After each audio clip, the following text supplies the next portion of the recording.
Hey, Astro Kids, and welcome back.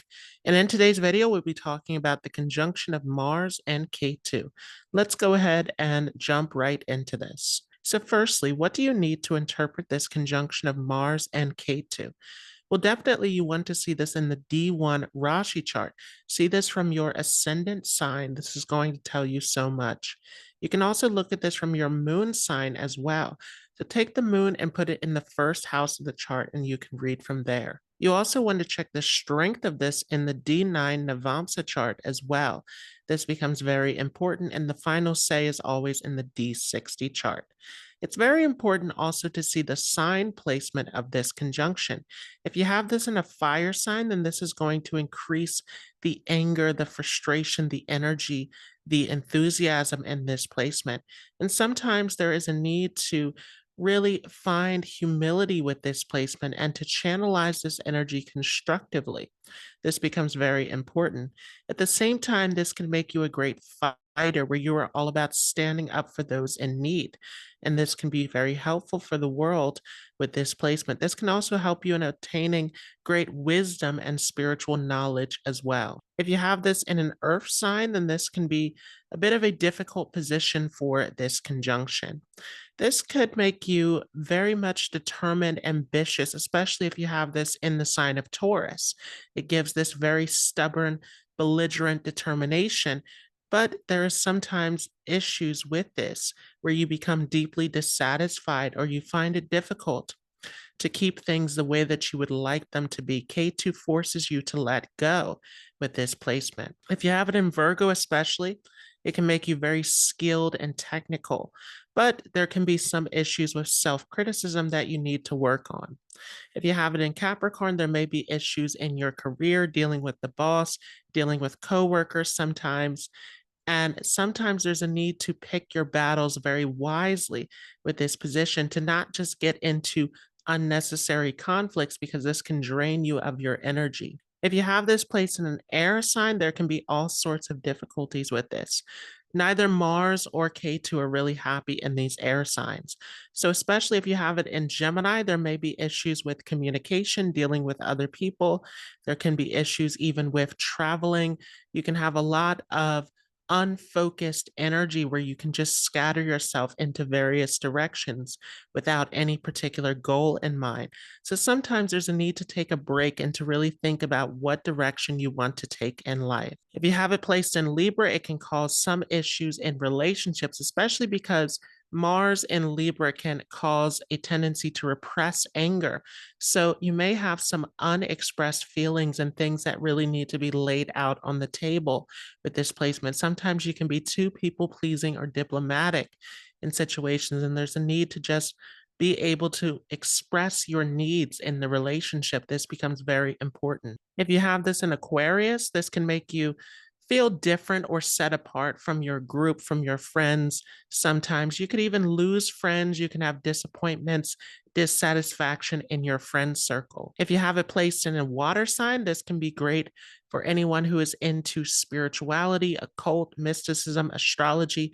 You can gain a deep level of wisdom with this position, especially if you channel this towards your spiritual journey. But sometimes there are issues actually dealing with your emotions that can cause some problems, particularly if you have it in Cancer or Scorpio. In Cancer, it can cause you to be overly sensitive, impulsive, reactive to situations that can cause some problems for you. And definitely because Cancer deals with the fourth house of the home, the family, the mother, it can especially show some issues related to the family situation that need to be resolved. If it's in Scorpio, there can be some deep emotional issues, some repression here, holding on to grudges, jealousy, possessiveness, obsessional feelings can be seen here. And there's a need to simmer this down a little bit to humble yourself sometimes if you have this. In Pisces, because Pisces is a sign of confusion, there can be a lot of restlessness, indecision, not being able to find the correct path in life. but there's a need to really focus towards your spirituality, as this can give you huge guidance and direction in life. It's also important to see this from the house placement as well. And the Kendra houses, the main houses of the chart, which are the first, fourth, seventh, and 10th house, are going to be the most prominent in the chart. So in the first house, this can make you a very active, restless person. You are always pushing towards a goal because of Mars being in this first house. But the problem is that because K2 is here, there is aimlessness with this placement where you're just running around in circles, not really having a true sense of direction. So sometimes there's a need to really calm this energy down and to take your time to think about what direction you are moving in. If you have this place in the fourth house, there can be some issues related to the home and family experience. This can actually create issues with the mother, especially, but even in the family situation, there can be some difficulties that can be seen. This can even affect marriage as well. There can be all sorts of relationship issues with this position. And sometimes, because the early childhood or the home experience can be difficult, it could actually take you traveling to foreign locations or distant places if you have this.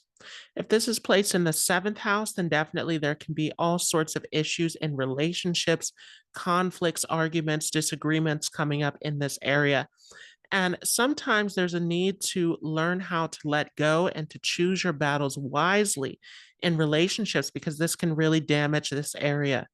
This can also make you a very passionate person where you have very intense desires, but there is a need to calm this down sometimes.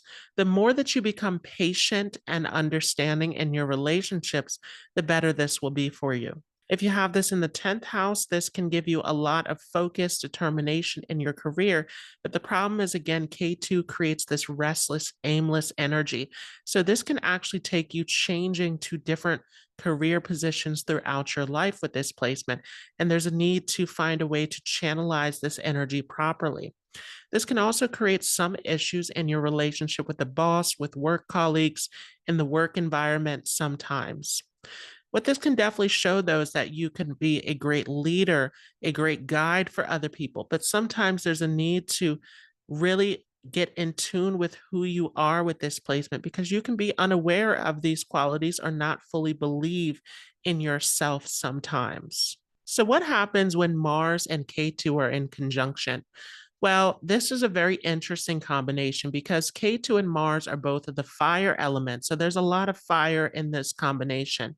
And K2 shows our past life experience, Mars dealing with war, conflict, violence.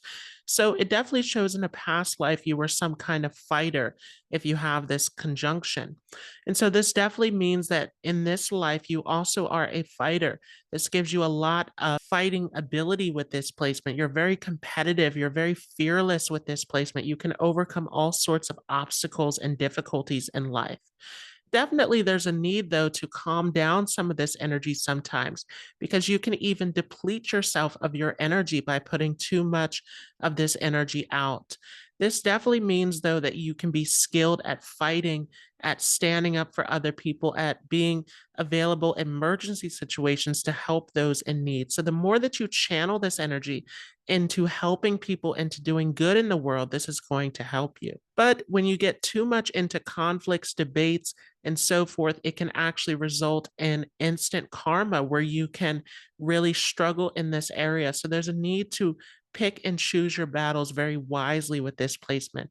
You could be very skilled in debate. You could be a great strategist, knowing how to defeat enemies. And this could be great in the field of law or anything where you are fighting for those in need. This can also give you a very argumentative quality in terms of your belief systems because K2 takes you into deep knowledge and philosophy. So you can get into all sorts of arguments over philosophy, religion, politics, higher belief systems sometimes with this placement. This could get you into all sorts of fighting, into military with this placement even. And this can make you very skilled in mathematics, research, computers, engineering, all of these things that are related to Mars. You have this past life connection to, so you are naturally talented in this area. This could also create some issues with brothers sometimes. You could get into conflicts, arguments, difficulties with brothers. You're always trying to compete, always trying to win with this position, and this can cause some problems for you. Sometimes, though, it could actually show the loss of a brother, or you could have a brother that you didn't know about before that you don't figure out until later in life, or you could have a brother that you have a very close bond and connection with. This can be seen also. Definitely, this placement can take you towards wanting to give up violence and aggression with this placement if this is well placed in the chart, because this is what Ketu is trying to do, being this planet of detachment in this conjunction with Mars, is trying to get you to let go of some of these Mars-related karmas from past life experience. So you can find that when you are engaged in violence and aggressive behaviors, that you can receive some instant karma. And from this, this leads you on this transformation through this spiritual journey where you are willing to let go of some of these violent tendencies. So this can actually make you someone who's inclined towards a spiritual journey, who's inclined towards living a pure lifestyle with this position. One of the great things about this conjunction, though, is that you have the strength to achieve anything that you set out to do with this placement. There is just a need to channelize this energy properly if you have this in your chart. But definitely, you are here to use this Martian energy to protect others and to take this spiritual journey. So this becomes a huge priority to make the most of this conjunction. So I hope you all enjoyed this. If you like this, don't forget to leave a like. If you're new to this channel, don't forget to hit the subscribe button, and I will see you all in the next video.